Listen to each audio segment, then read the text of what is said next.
Bonsoir à toutes et à tous, bienvenue dans votre 7-8. Nous sommes le jeudi 30 janvier, le sommaire de ce soir. Du vert au rouge, l'opérateur pour les trottinettes a changé sur Saint-Quentin-en-Yvelines et son offre est disponible depuis aujourd'hui. Voil déploie 750 trottinettes et 150 vélos électriques. Il y a un an, Sky Therapeutics lançait son essai clinique sur la myopathie de Duchenne. Nouvelle étape de franchie, le point avec son directeur. Et la saison pour les orientations professionnelles bat son plein et les portes ouvertes se multiplient. Ce samedi, c'est la Bergerie nationale qui accueille le public. Petit tour d'horizon de leur formation.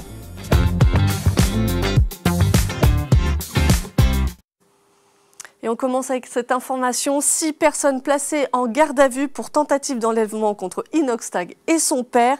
Le 18 novembre dernier, 3 individus masqués s'en étaient pris aux nouveaux occupants de la maison située à Orgeval. La famille de l'influenceur, elle, n'y habite plus depuis longtemps. Selon nos confrères du Parisien, les mis en cause ont été interpellés en Essonne, dans le Val d'Oise, le Val-de-Marne ou encore les Hauts-de-Seine. C'est la brigade de répression du banditisme de Versailles qui est en charge de l'enquête. Côté mobilité, ça bouge à Saint-Quentin-en-Yvelines. Ce jeudi 30 janvier, Voil, le nouvel opérateur des trottinettes sur l'agglomération, a déployé sa flotte. 750 trottinettes et une nouveauté, 150 vélos à assistance électrique. Elle pourrait atteindre 1500 trottinettes et 500 vélos en haute saison. Les habitants de l'agglomération ont accès à ces mobilités depuis 2021. Plus de 2,5 millions de trajets ont déjà été effectués. On écoute un des tout premiers usagers. J'utilise beaucoup les trottinettes. Pour aller chez moi, pour aller en cours, pour rentrer de la gare à la maison. Moi j'étais pas au courant, j'étais au courant que l'application elle avait changé, mais là je suis pressé de les découvrir. J'ai vu un nouveau design, une nouvelle couleur, je suis pressé de les essayer. Un mot de science et de recherche maintenant. La start-up Sky Therapeutics a lancé un essai clinique il y a un an autour de la myopathie de Duchenne. En juillet 2024, l'entreprise a franchi une nouvelle étape. On fait le point avec Luis Garcia, le directeur de recherche au CNRS et surtout le fondateur de Sky Therapeutics. Les propos ont été recueillis par Clara de Frutos.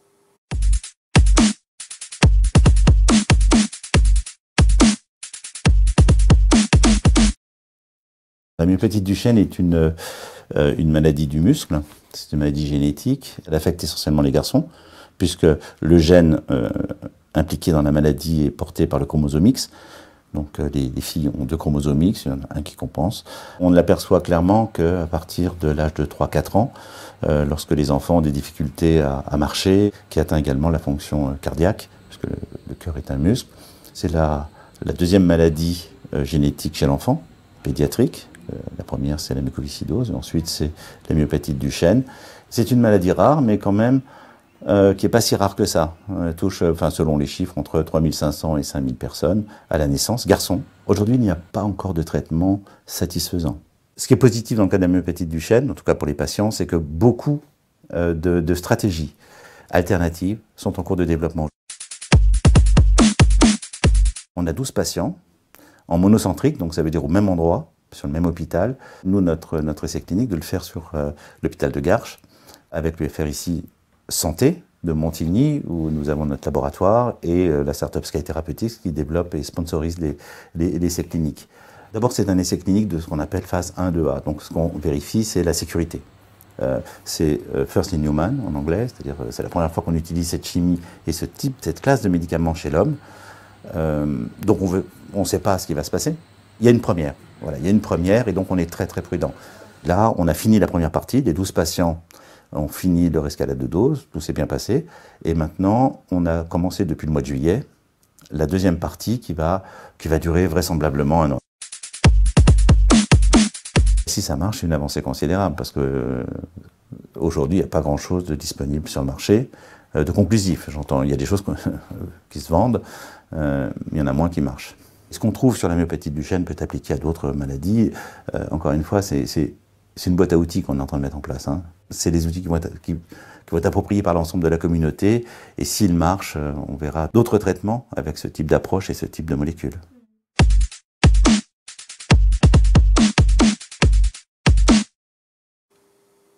Si vous aimez les animaux, les prochaines informations sont pour vous. On part d'abord à la Bergerie nationale de Rambouillet. Le site organise ce samedi 1er février des journées portes ouvertes. L'occasion de découvrir ses formations dans le secteur du cheval, de l'agriculture, de l'élevage et de la santé animale. Un reportage de Mathilde Francou.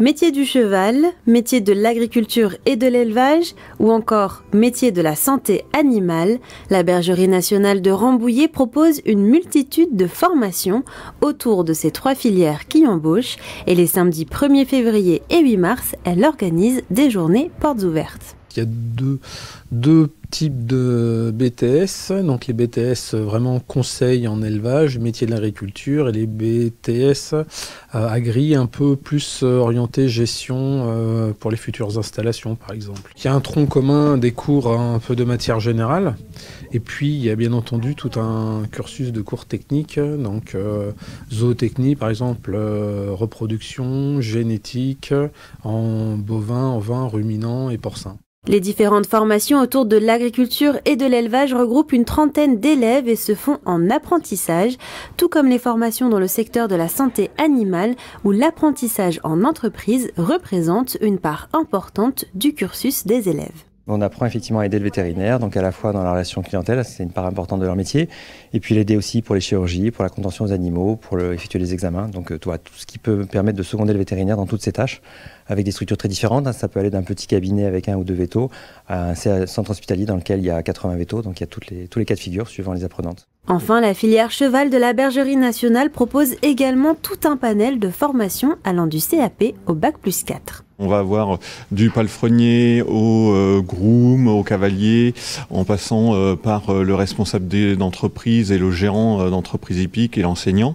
Donc ça nous fait pas mal de formations professionnelles qu'on dispense ici à la bergerie. Alors moi j'interviens principalement sur l'équitation avec les 3 années de bac pro, donc seconde, première, terminale. Puis après il peut y avoir des cours de filière, d'organisation des prestations, d'équitation théorique. Voilà. Après il y a d'autres cours qui peuvent se dérouler en salle, mais je suis principalement sur l'équitation et le travail à pied. Avec son cadre, sa ferme agricole et ses enseignants réputés, la Bergerie nationale de Rambouillet représente un site privilégié pour apprendre. Sur ce site-là, en plus de leur maître d'apprentissage, ils ont le contact direct avec les animaux et puis un site historique et d'exception, quoi. Le complément, c'est qu'on a beaucoup de formateurs qui sont vraiment issus du milieu du cheval, même sur les matières générales. Donc ça facilite forcément l'échange avec les jeunes parce qu'on parle tous le même langage, on sait ce qu'ils vivent en entreprise. Donc c'est plus facile d'être proche d'eux, des difficultés et de pouvoir les accompagner au mieux. On a un cadre quand même exceptionnel avec des infrastructures unique, je dirais, dans le département. Alors que vous soyez passionné par les chevaux, l'agriculture, l'élevage ou la santé animale, la Bergerie nationale de Rambouillet vous ouvre ses portes. Et ce samedi, le Zoo Safari de Thoiry organise son premier forum des métiers, 2 jours pour trouver toutes les informations qui vous intéressent. Au programme, des stands, des tables rondes, des conférences avec des éducateurs canins, des vétérinaires ou encore des apiculteurs. Il se déroule de 10h à 17h les 1er et 2 février. Il est gratuit pour les étudiants et les moins de 25 ans.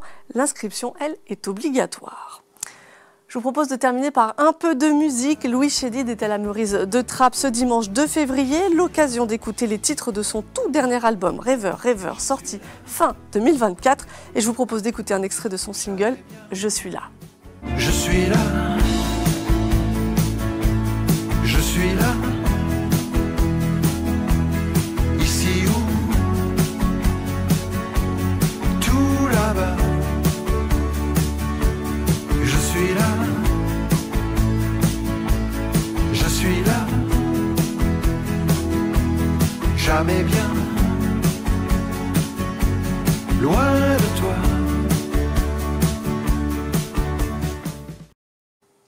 Et c'est la fin de ce 7-8. Merci de votre fidélité.